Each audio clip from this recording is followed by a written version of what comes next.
Assalomu alaykum hamyurtlar, YouTube kuzatuvchilari, tadbirkorlar. Mana navbatdagi ishimiz Xudo xolasa shu holatlarda bitkazib bo'ldi. Tunkasigacha bo'lgan jarayonni sizlarga hozir bir qator ko'rsatib o'tamiz. Mana kiloverishda zinamiz ustiga kichkinagina mini kazirocha qilingan vid uchun ajoyib holatlar chiqdi. Mana hurmatli yurtdoshlar, konteyner profillardan bo'lgan navisimiz shu ko'rinishlarda tunkasigacha qatirib bitkazib berdi. 16 ga 10 metr bo'lgan razmerimiz. Xudo pimal orasi 1.15-1.17 dan tushgan. Rekalarimiz 65 sm tushgan. Rekalari ham konteyner materialdan bo'lgan.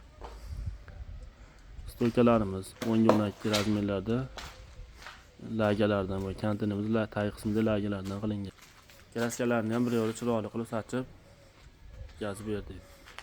Kimga shunaqa xizmatlar kerak bo'lsa, O'zbekiston bo'ylab xizmatlar mavjud. Bu qilingan ishimiz Toshkent viloyati Chorvoq dam olish maskanida dachamizga qilingan.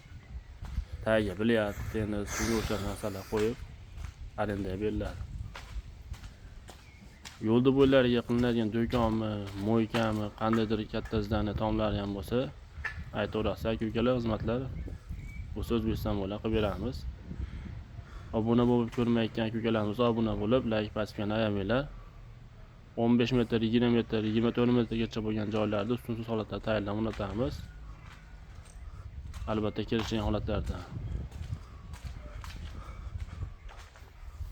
Katta zdaniya, to'yxona, chorraxonalar bo'lsa ham aytaverasiz aka-ukalar. Xizmatlar O'zbekiston bo'ylab mavjud. Aytib o'tgandek, barcha materiallar o'zimizda mavjud. Yashil turgan xonadon tom qismlarini ham shu konteyner profillarni tayyorlab o'rnatib beramiz. Lo'm bosqisi ham bemalol ko'taradi.